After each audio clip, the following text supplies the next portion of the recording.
기쁨이라는 제목을 가지고 대강절 세 번째 주일 하나님의 말씀 나누겠습니다.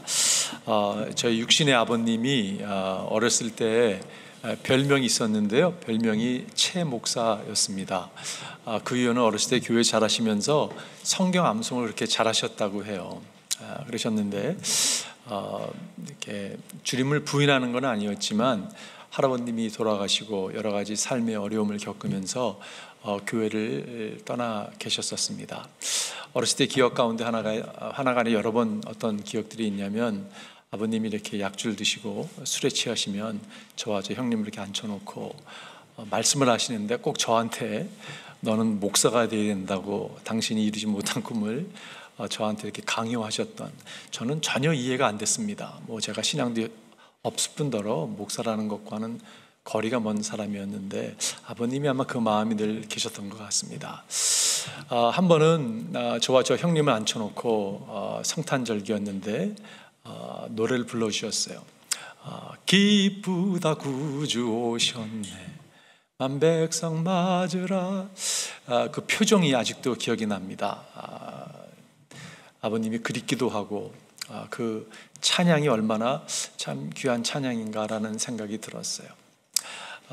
교회를 떠나 있건, 그 교회 안에 있건, 교회 밖에 있건, 세상에 있건, 여러분, 성탄절은 만민들이 기뻐 맞아야 될 그러한 절기인 것을 깨닫게 됩니다. 왜 그럴까요? 왜 우리가 기뻐하면서 이 성탄절기를 맞이해야 될까요? 그 이유는 절망 가운데 살아가는 우리에게 주님은 이렇게 소망으로 찾아와 주시기 때문에 그렇습니다. 용서가 필요한 우리에게 주님은 우리에게 무조건적인 사랑을 보여주시면서 용서의 손길을 이렇게 내밀기 때문에 그런 것이죠. 슬픔 가운데 빠져 있는 우리에게 주님께서는 기쁨으로 그 슬픔을 바꿔주시는 분이기 때문에 여러분, 성탄이 얼마나 복된 절기인지 모르겠어요. 오늘 우리가 밭을 읽은 말씀 가운데 오늘 찬양팀이 또 찬양도 해주셨는데, 저는 키버스를 뽑는다면 11절, 12절이라고 생각이 들어요. 주님께서는 내 통곡을 기쁨의 춤으로 바꾸셨습니다. 통곡하고 있는 우리를 기쁨의 춤을 추는 것으로 바꾸어 주셨다고 말씀하고 있어요. 그래서 바꾸어 주셨다라는 표현이 너무 좋은 것 같아요. 나에게서 슬픔의 상복을 벗기시고 기쁨의 나들이 옷을 갈아입히셨기에 정말 영원한 죽음으로 끝나는 것이라고 알고 있었던, 그렇게 믿고 살아갔던 우리 삶 가운데 슬픔이 찾아와서 상복의 옷을 벗지 못하고 살아가는 우리에게 주님께서 기쁨의 나들이 옷을 갈아입히셨다고 말씀하고 있어요. 바꿔주시고 갈아입혀 주셨습니다. 그렇기 때문에 내 영혼이 잠잠할 수 없어서 주님을 찬양하렵니다. 내가 어찌 잠잠할 수 있겠습니까? 내가 주를 찬양하렵니다. 주 나의 하나님, 내가 영원토록 주님을 감사드립니다. 내가 찬양을 선택하고 감사를 주님께 드리겠습니다라고 이야기하고 있는 말씀이 오늘 본문의 말씀이에요. 여러분, 하나님은 이렇게 바꾸시는 일을 잘하십니다. 옷을 갈아입히시는 일을 잘하시는 것을 보게 돼요. 죄의 옷을 벗게 하시고 의의 옷을 입혀주시는 분이 하나님이세요. 그 성탄의 이 기쁨의 메시지가 오늘 예배를 참석하는 여러분과 저에게 선포되기를 바라요. 근데 중요한 게 뭐냐면, 하나님은 어떤 분이시냐면 우리의 상황을 이렇게 변화시키고 바꿔주시고 옷을 입혀주시는 분이신데, 중요한 것은 우리의 상황을 주님께 우선 드리는 게 중요하다는 거죠. 주님께 내 상황을 드릴 때 주님께서는 그것을 이렇게 바꿔주시는 분이에요. 슬픔을 드릴 때 주님은 기쁨으로 이렇게 바꿔주시는 분이에요. 절망을 드릴 때 주님께서는 소망으로 이렇게 바꿔주시는 분이라는 거죠. 오늘 하나님께서 우리 삶에 찾아와 주셔서, 특별히 성탄절기에 찾아와 주셔서 우리를 변화시켜 주시고 상황을 바꿔주시는 하나님의 은혜가 여러분과 저에게 오늘 임하기를 바라요. 여러분, 첫 번째는요, 우리의 염려를 주님의 평안으로 바꿔주십니다. 우리가 염려를 주님께 드릴 때, 여러분, 우리가 얼마나 염려하고 살아가는지 모르겠어요. 근심하고 살아가는지 모르겠습니다. 그런데 그걸 주님께 드릴 때 주님께서 평안으로 바꿔주신다는 것이에요. 여러분, 이런 딜이 어디 있습니까?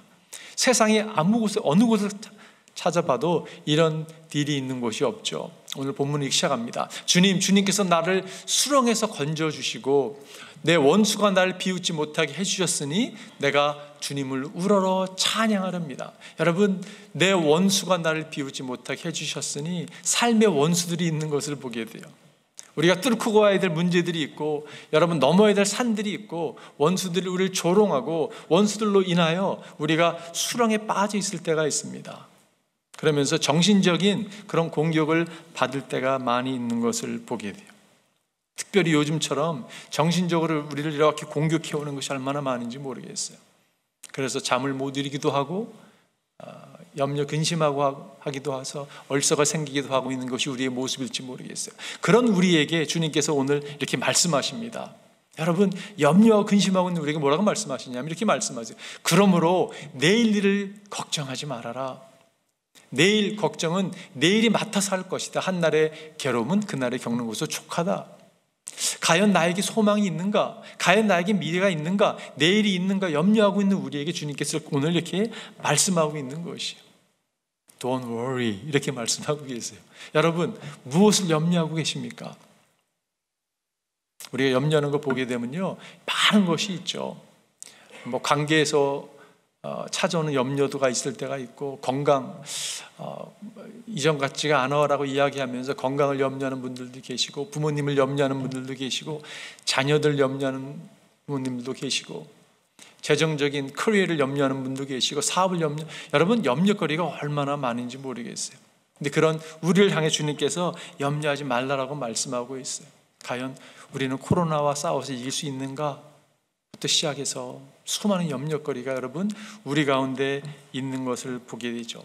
한 통계 보니까 미국 사람들이 염려하는 것 중에 50%가 빚진 것을 염려한다고 합니다. 아마 크레딧 카드 쓴 것을 염려하는 것 같은 생각이 들었어요. 근데 염려는 문제가 있죠. 여러분, 염려한다고 해서 아무런 도움이 사실 되지 않는다는 것이에요.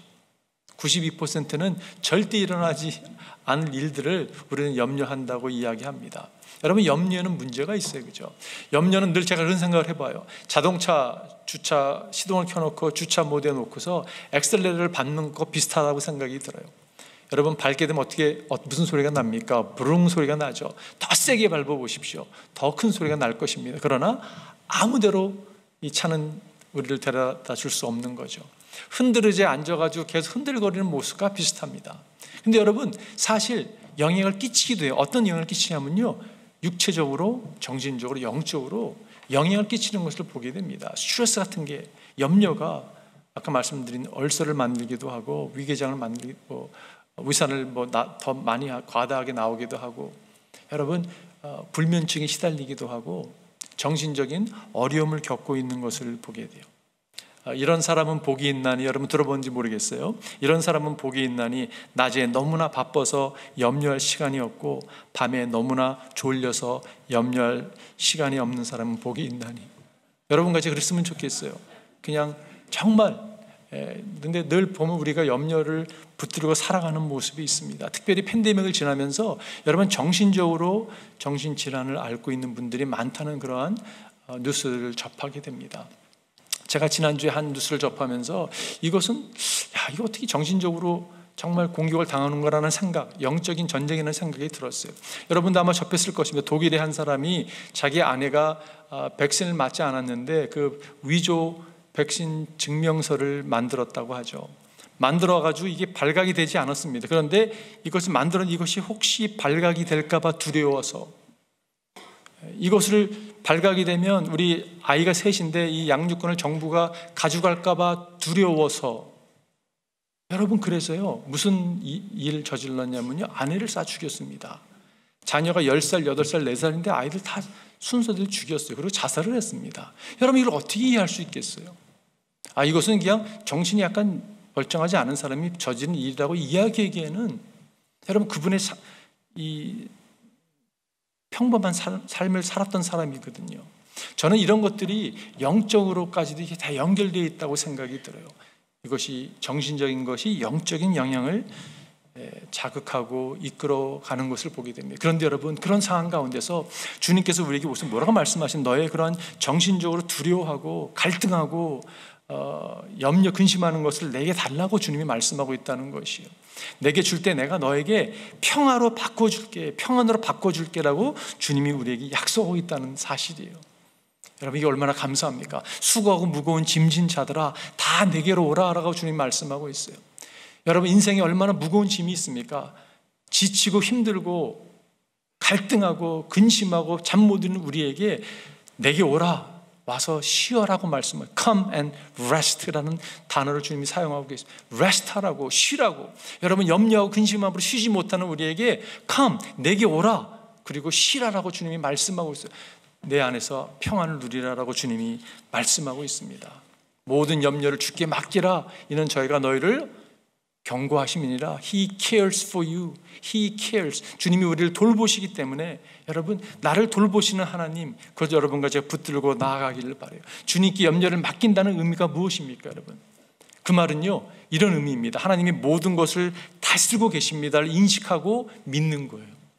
여러분, 우리가 이것을 깨닫게 될 때 평화가 찾아오죠. 하나님께서는 모든 것을 통치하는 분이십니다. 여러분, 믿으십니까? 하나님은 모든 걸 다스리는 분이, 여러분과 제 삶을 통치하시고 다스리는 분이십니다. 그분이 컨트롤하고 있어요. He is in control. 그분이 통치하는 분이세요. 우리가 그걸 믿고 인식하고 믿을 때 평화가 우리 가운데 찾아온다는 것이에요. 이것을 여러분과 제가 놓치지 않기를 바랍니다. 요한복음에 보니까 나는 평화를 너에게 남겨둔다. 나는 내 평화를 너에게 준다. 내가 너에게 주는 평화는 세상이 주는 것 같지 않다. 너희는 마음에 근심하지 말고 두려워하지 말라. 마음에 근심하지 말고 두려워하지 말라고 말씀하고, 주님께서 평안을 주신다고 약속하고 있습니다. 이것은 세상이 비교할 수 없는, 세상에서 이해할 수 없는 그러한 평화라고 말씀하고 있어요. 종교개혁자 말틴 루터 이런 얘기를 했습니다. Pray and let God worry. 기도하고 염려는 하나님께서 하도록 하라고. 그게 주님께 맡기는 모습이라고 생각이 들어요. 여러분과 제가 너무 잘 아는 말씀, 저는 신앙생활 이 말씀 하나만 붙들고 살아도 충분히 정말 기적들을 경험할 수 있다고 생각이 듭니다. 아무것도 염려하지 말고. 여러분, 우리가 얼마나 염려를 많이 합니까? 그런데 우리를 향해서 아무것도 염려하지 말라고. 모든 일에, 우리가 지금 겪고 있는 모든 일에 오직 기도와 간구로 하고, 하나님께 그걸 가지고 나오는 거잖아요, 그죠? 여러분의 바라는 것을 감사하는 마음을 하나님께 아뢰십시오. 이것은 믿음으로 아뢰는 것입니다. 하나님께 미리 감사하는 거예요. 하나님, 당신께서 이것을 역사하실 걸 미리 알고 감사함으로 아뢰입니다. 그럴 때 어떻게 한다고요?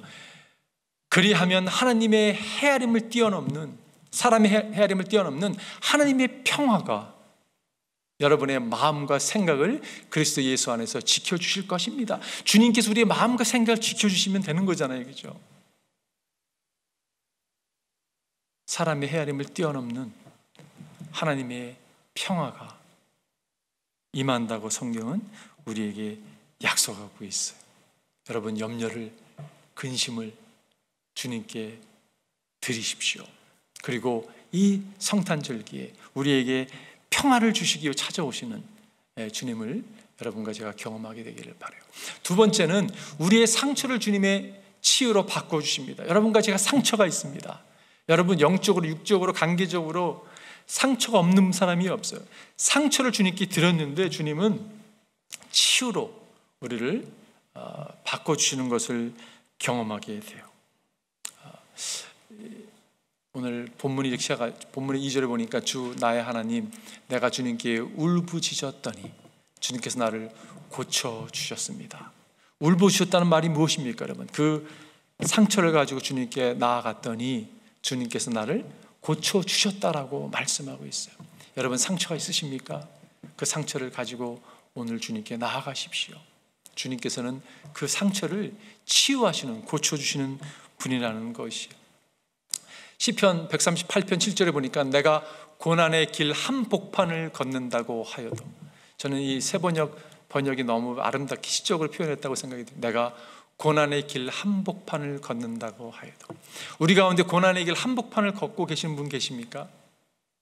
우리가 여러분 그런 고난의 길 한복판을 걷는 것처럼 느껴질 때가 얼마나 많이 있어요, 그죠? 근데 주님께서 나에게 새 힘 주시고 손을 내미셔서 내 원수들의 분노를 가라앉혀 주시며 주님의 오른손으로 나를 구원하여 주십니다.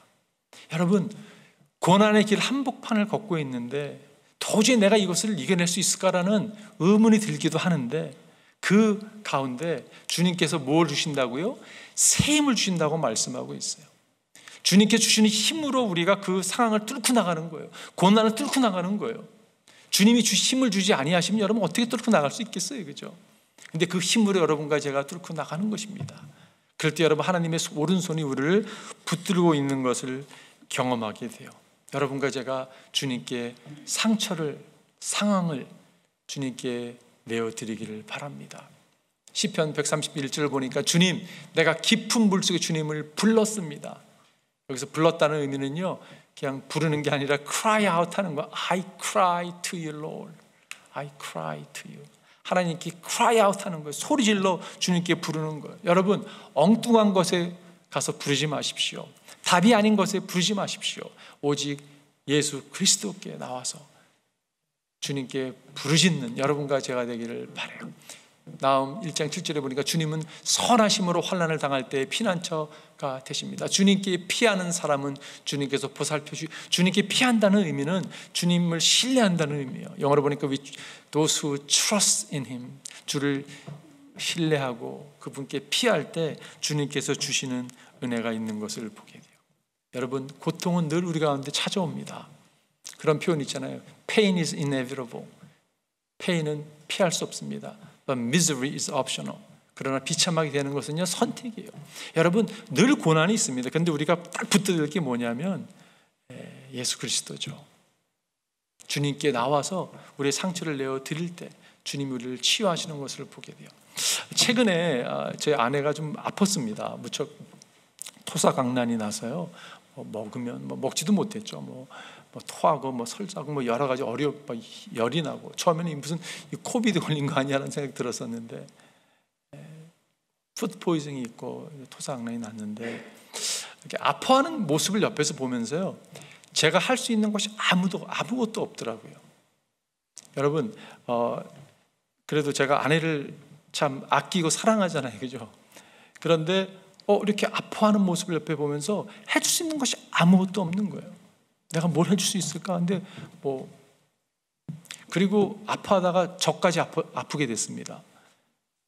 저는 건강했는데 아파하는 모습 때문에 그랬는지 몰라도 저도 굉장히 비슷한 증상과 함께 며칠을 이렇게 알았어요. 근데 저는 성격이 제가 아프면 누구를 참 이렇게 의지를 하는 걸 좋아하거든요. 도움을 청하는 걸 좋아하는데, 옆에 사람이 같이 아프니까 도움을 청할 수가 없는 거예요. 그러면서 깨달았습니다. 이 세상에는 의지할 사람이 아무도 없다. 여러분, 정말 제가 절실히 깨달았어요. 내가 의지할 분은 하나님 한 분밖에 없다. 그리고요, 제 마음에 뭐가 찾아왔냐면요, 이 세상에 별로 중요한 게 없다라는 생각이 들어왔어요. 저에게는, 제가 목사이기 때문에 목사에게 주어진 책임들이 있잖아요. 기도하는 일이나 특별히 말씀을 전하기 위해서 준비해야 될 시간들 있고, 그런데 설교 중요하지 않다 이런 생각이 딱 들어오는 거예요. 뭐가 중요해? 예수님이 중요하지. 근데 여러분, 제 마음 가운데 무슨 생각이 드냐면요, 너무 기쁜 거예요. 아프면서도 내가 주를 이렇게 의지하고, 주님 당신밖에 없습니다. 주를 이렇게 붙드는데 무슨 생각이 드냐면, 주님께서 내가 중요하다고 여기는 거 있잖아요, 다 이렇게 보살펴 주시고 책임져 주시고, 특별히 나를 보살펴 주시고 나를 책임주신다는 생각이 너무 기뻤어요. 여러분, 하나님은 여러분과 저를요, 돌보시고 보살펴 주시는 분이세요. 이거를 확신 찾아오잖아요. 여러분, 아픔 가운데서도 주를 찬양할 수 있고요, 내가 복받은 자다라고 고백할 수 있는 것입니다. 마리아가, 어린 여인이 성령께서 가브리엘 천사를 보내가지고 막 메시아를 찬양 이야기하잖아요. 그리고 성령을 통해서 엘리자벳의 입으로 이렇게 예언하는 장면이 누가복음 1장에 나오죠. 그 이야기를 듣고서 마리아가 이렇게 찬양하는 이야기가, 마리아의 노래가 누가복음 1장에 기록되어 있습니다. 그 가운데 한 말씀 가운데 그가, 하나님이 이 여종의 비천함을 보살펴 주셨기 때문입니다. 이제부터는 모든 세대가 나를 행복하게 살 것이. 여러분, 이거는 위대한 선포입니다. 지금 마리아는 자신을 바라볼 때 나는 비천한 계집아에 불과하다고, 사람들도 나를 그렇게 보고 있고 나도 그렇게 보고 있다고. 그런데 이 여종의 비천함을 보살펴 주셨기 때문입니다. 이렇게 찬양할 수 있었던 건 뭐냐면요, 와, 그런데 나같이 비천한 여종에게 주님이 나를 보살펴 주시는구나, 돌보아 주시는 걸 깨달았을 때 그가 이제부터는 모든 세대가 나를 행복하게 살 것입니다, 내가 복되다 할 것입니다 라고 선포하고 있는 거거든요. 여러분, 우리 상황이 아무리 어렵고 힘들고 내가 나를 바라보는 눈이 비천하게 느낀다 할지라도, 여러분, 주님이 여러분과 저를 보살펴오고 있다는 사실을, 그 진리를 붙들고 있다면요, 여러분 복된 거거든요. 이게 행복을 선포할 수 있는 거거든요. 그러한 복이 여러분과 저에게 임하기를 바랍니다. 상처를 하나님께 가지고 나아갈 때 하나님께서는 우리를 보살펴 주세요. 돌보아 주세요. 이것이 얼마나 복된 일입니까? 여러분, 예수께서 왜 우리의 상처를 그다지 이해하시고 상처를 이렇게 치유로 바꿔주실까요?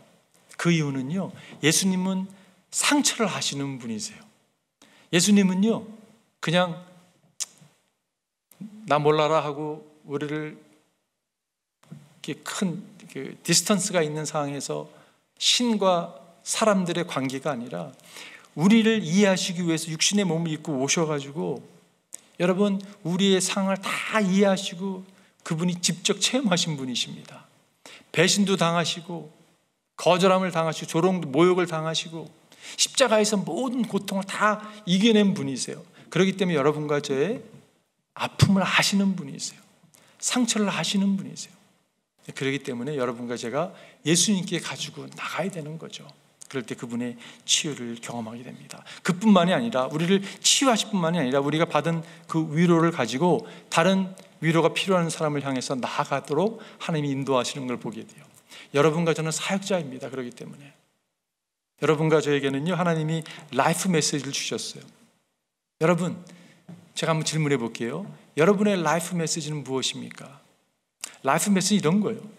내가 삶을 살면서 여러 가지 막 고통도 경험하고 안 좋았던 그런 순간들도 있었고 상처를 받고 막 했는데, 하나님께서 그걸 다 이렇게 협력해 선을 이루시는 모습을 경험한 것이에요. 하나님의 치유를 경험했습니다. 그래서 우리의 고통스러운 경험까지도 하나님께서 사용하셔서 우리로 하여금 라이프 메시지를 전하도록 허락하신 게 있다는 것이에요. 여러분, 사연 없는 사람이 한 사람도 없으세요, 그죠? 다 사연이 있습니다. 그 스토리는 유니크해요. 내 스토리가 여러분 스토리가 아니고 여러분 스토리가 제 스토리가 아니라는 거죠. 근데 그게 라이프 메시지로 하나님이 사용하시기 원하신다는 것이에요. 그렇기 때문에 하나님께서 우리의 상처까지도 하나님께서 낭비하지 아니하시고 사용하고 있는 것을 보게 되죠. 고린도서에 보니까 온갖 환난 가운데서 우리를 위로하여 주시는 분이십니다. 따라서 우리가 하나님께 받은 그 위로로 우리도 온갖 환난을 당하는 사람들을 위로할 수 있습니다. 이게 사역이잖아요, 그죠? 우리가 환난을 당했기 때문에, 위로를 받았기 때문에 위로가 필요한 사람을 향해서 주님이 우리를 보내시는 것을 보게 돼요. 최근에 우리 이한영 교수님, 우리 아시아연합신학교에서 저희 교회 리더십 훈련도 해주시고 스파크할 때 또 강사로 와주시고, 이한영 교수님이 LA에 있는 남가주 사랑의 교회에서 강사로 오셔서 최근에 말씀을 나눴습니다. 그래서 뵈면서 같이 교제하고 뵐 때마다 참 제가 도전을 많이 받고 늘 은혜를 받는, 참 존경하는 그러한 교수님이신데, 그 집회에서 이제 말씀하는 이제 말씀도 다시 한번 접하면서 그 누님에 대한, 너무 잘 아는 이야기죠. 그분이 책도 쓰셨고 그 명자 누님에 대한 이야기 다시 접하면서 제 마음에 참 도전이 다시 찾아왔어요. 여러분, 그 이야기는 많은 분이 알고 계신데, 그 교수님의 누님이 결혼 생활을 오래 했음에도 불구하고 아이가 들어서지 않았습니다. 그러던 어느 날 기도하는 가운데 아이를 주님으로부터 선물을 받게 됐어요. 하나님의 선물로 받았습니다. 얼마나 기뻤겠습니까, 여러분? 그래서 아이를 이제 임신해서 이제 아이가 자라나는데, 아이가 자라남과 동시에 그 몸에 악성 암 세포가 있었는데 그게 여러분 같이 자라났다고 합니다. 앞에서는 아이가 자라나고 뒤에서는 척추 뒤에서 암이 이렇게 자라나는데 아무리 약을 택하지 않는 것이에요. 그 이유는 하나님이 주신 생명인데 내가 혹시라도 약을 먹어서 이 아이에게 영향을 끼칠까 해서 여러분 약을 먹지 않았다고 합니다.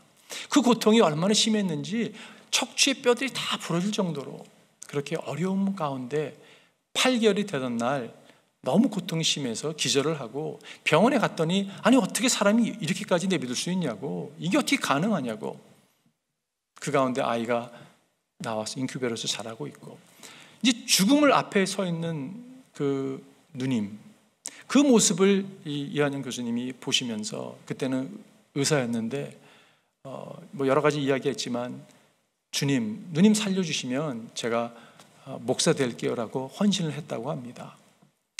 지금 누님이 지금 이제 마취를 해서 죽게 된 상황 가운데서 마취 의사 선생님과 함께 수술실에 딱 들어갔는데 갑자기 누님이 눈을 딱 뜨더니 배고프다고 이야기하시고, 그 배고픈 상황에서 마취를 둔다는 것은 안락사이기 때문에 허용이 안 돼서 몇 주 더 기다려 보자고 딜레이가 됐는데, 딜레이 되는 그 시간 동안 여러분 누님이 그 이한인 교수님이 이렇게 부탁을 했대요. 내가 꼭 교회를 한번 가고 싶다고. 네, 교회를 가서 꼭 하고 싶은 게 하나 있는데 그게 화장실 청소를 하고 싶다고. 그래서 여러분 그 누님이 화장실 청소를 하게 됐다고 합니다. 근데 2주면 돌아갈 줄 알았던 그분이 27년을 더 사신 거예요. 27년 동안 하루도 빠짐없이, 한 주도 빠짐없이 그 교회에 화장실을 청소했다고 합니다. 몸이 성한 것이 아니라 여전히 몸이 연약한 고통과 통증이 말로 형용할 수 없을 정도로 아픈 가운데 있음에도 불구하고 시간이 나면 감옥에 찾아가서 죄수들에게 복음을 전하고, 병원에 찾아가서 내 상황이 이름에도 불구하고 하나님이 나에게 은혜를 주셨습니다. 복음을 전하고, 정말 멀쩡한, 사지가 멀쩡한 사람들, 그러나 부부에 갈등이 있는 사람들에게 찾아가서 나도 이렇게 살고 있는데 왜 그러세요? 복음을 전하고, 그렇게 27년을 사시다가 주님의 품에 가셨다는 이야기를 하셨어요. 누님을 기억하면서 명제노라라고 하는 책을 썼죠. 여러분 받으신 분 계시고 읽으신 분 계실 것입니다. 그 책을 쓴 다음에 수많은 이메일과 수많은 연락, 편지를 받았다고 해요. 내가 자살을 꿈꿨는데 내가 이 책을 읽고서 내가 자살하기를 포기하고 생명이 귀중함을 깨닫고 주님께 나왔습니다. 내게 회개하고 돌아옵니다. 수많은 이메일과 수많은 메시지를 접했다고 해요. 여러분 27년의 삶이 결코 평안한 삶이 아니었어요. 끊임없는 고통과 싸울 수밖에 없는 상황이었습니다. 근데 주님이 힘 주시고 주님이 맡기신 일들을 감당했다는 것이죠. 여러분 그것이 귀한 겁니다. 하나님은 여러분과 저를 치유하시는 분이세요. 위로하시는 분이십니다. 그리고 우리가 받은 위로를 가지고 또 다른 위로가 필요한 사람을 이렇게 보내시는 분이세요. 여러분의 라이프 메시지는 무엇입니까? 마지막 세 번째는 우리의 슬픔을 하나님의 기쁨으로 바꾸십니다. 우리가 슬픔을 주님께 드릴 때 하나님은 우리에게 여러분 기쁨을 선물하는 것을 보게 돼요. 슬픔을 드렸는데 기쁨이 바로 오는 게 아니라 천천히는 와요. 근데 확실히 옵니다. 슬픔을 드렸더니 위로했다가 아니라 슬픔을 드렸는데 이것이 기쁨으로 변화시켜 주신다라는 그러한 말씀이에요. 오늘 본문의 5절에 보니까 주님의 진노는 잠깐이지만 그의 은총은 영원하니 밤새도록 눈물을 흘려도 새벽이 오면 기쁨이 넘친다. 밤새도록 눈물을 흘렸는데 새벽에 오면 기쁨이 넘치는 거예요. 어떤 자에게? 하나님의 은총을 베푸는 자에게. 여러분 은총이 무엇입니까?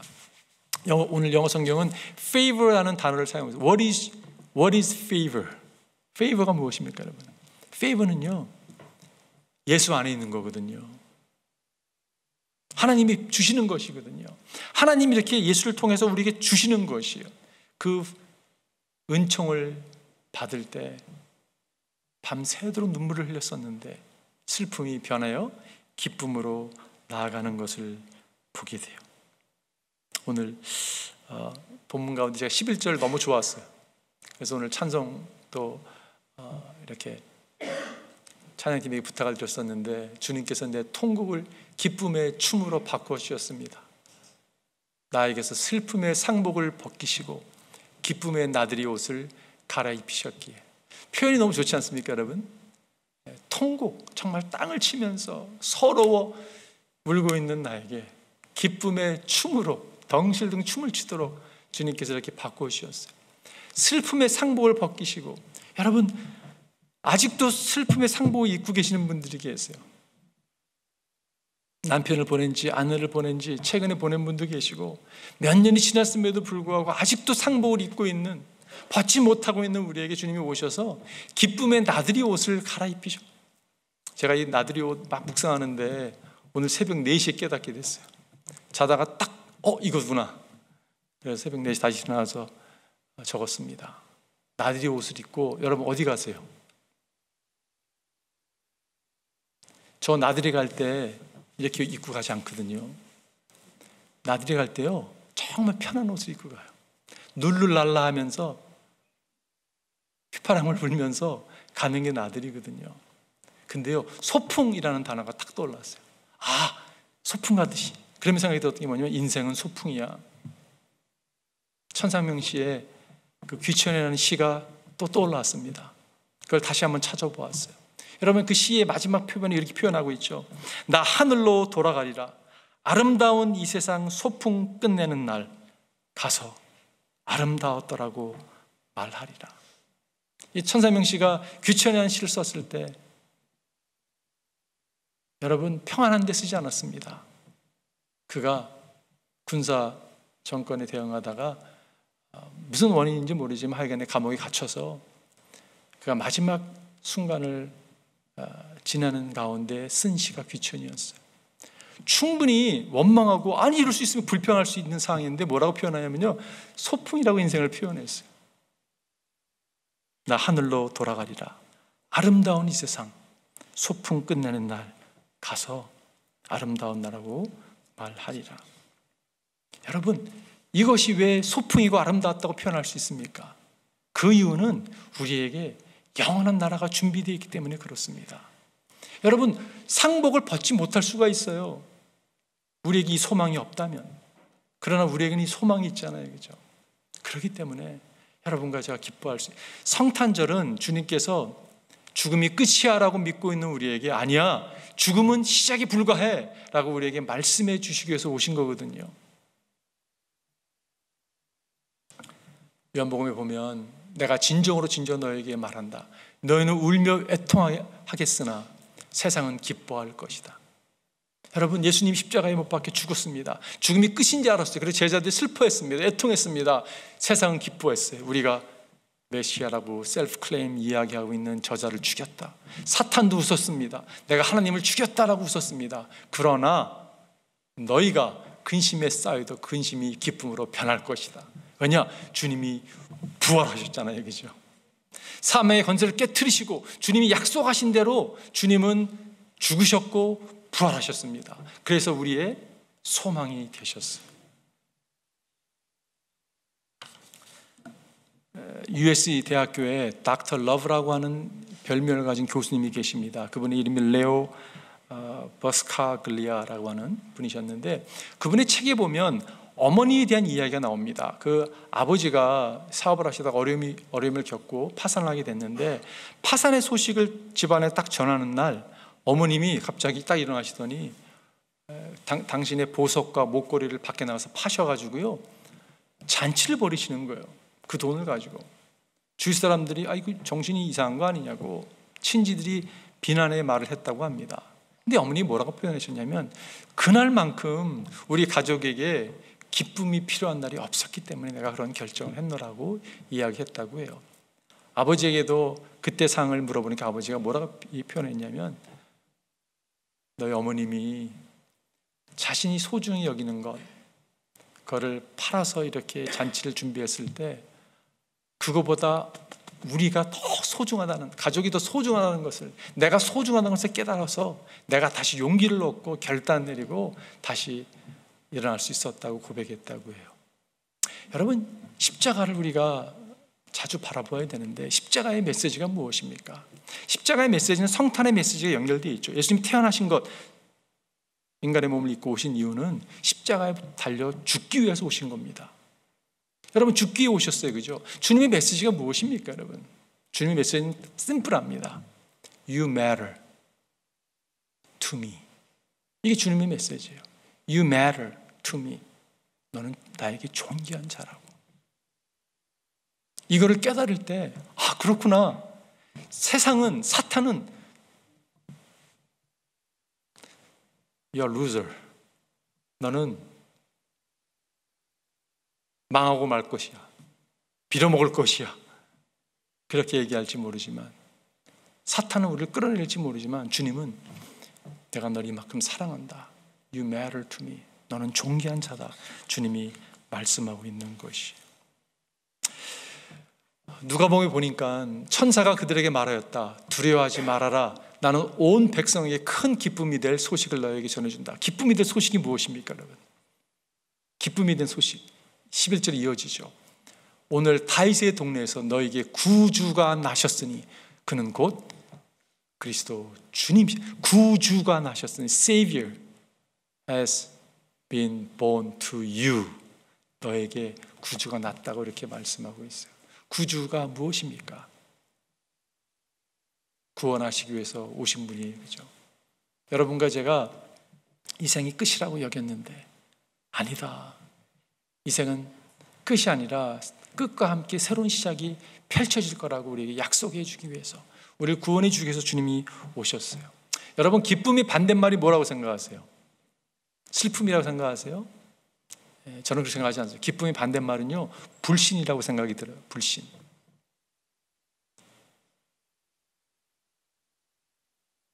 영원한 생명에 대해서 우리가 불신하기 때문에, 믿지 않기 때문에 기쁨이 없다고 생각이 들어요. 여러분, 우리에게는 영원한 생명이 준비되어 있습니다. 그렇기 때문에 믿음을 소유하십시오. 믿음을 붙드십시오. 그리고 기뻐하십시오. 오늘 결론 내리겠어요. 오래전에 그 사도 바울이 마지막 생을 보냈던 그 지하 감옥을 방문한 적이 있었습니다. 제가 그날 그곳을 가기 위해서 버스를 타고 한참 걸어서 막 정말 물어물어 갔던 곳이었어요. 맵을 가지고 한참, 근데 걷는 시간이 많아서 그런지 몰라도 관광객들이 많지 않았습니다. 근데 제가 사도 바울이 그곳에서 빌립보서를 썼다는 생각을 하니 갑자기 감격이 막 찾아왔어요. 그래서 그때 막 글을 막 쓰고 막 감격 가운데 있었던 그런 기억이 있습니다. 여러분, 사도 바울이 어떻게 그런 지하 감옥에서 그것도 어둡고 빛도 제대로 들어오지 않는 곳에서 어떻게 빌립보서 같은 책을 쓸 수 있었을까요? 주 안에서 기뻐하라. 내가 다시 말하노니 기뻐하라. 어떻게 그런 표현을 할 수 있었을까요? 그것도 챕터 1부터 계속 반복해서 기쁨을 선포하고 있는데 어떻게 이것이 가능할까요, 여러분? 그 이유는요, 그 지하 감옥 안에 예수님의 임재가 강하게 임했기 때문에 그렇습니다. 주님이 함께 하셨기 때문에 그런 거예요. 그렇기 때문에 여러분, 그 지하 감옥이요, 천국이 임한 거잖아요, 그죠? 예수님이 찾아오시는 곳에는 낙담된 영혼이 소망을 갖게 됩니다. 염려하는 영혼이요, 근심하는 영혼이요, 평화를 누리게 돼요. 예수님이 찾아오시게 되면 모든 상처가, 상처 없는 사람이 없는데 치유되는 것을 경험하게 돼요. 저는 여러분, 예배를 참 사모합니다. 그 이유는요, 주님이 우리 가운데 함께 하시잖아요, 그죠? 예배 한번 잘 드려도요, 치유 막 되는 것을 경험하게 돼요. 어떻게 이게 치유가 됐을까?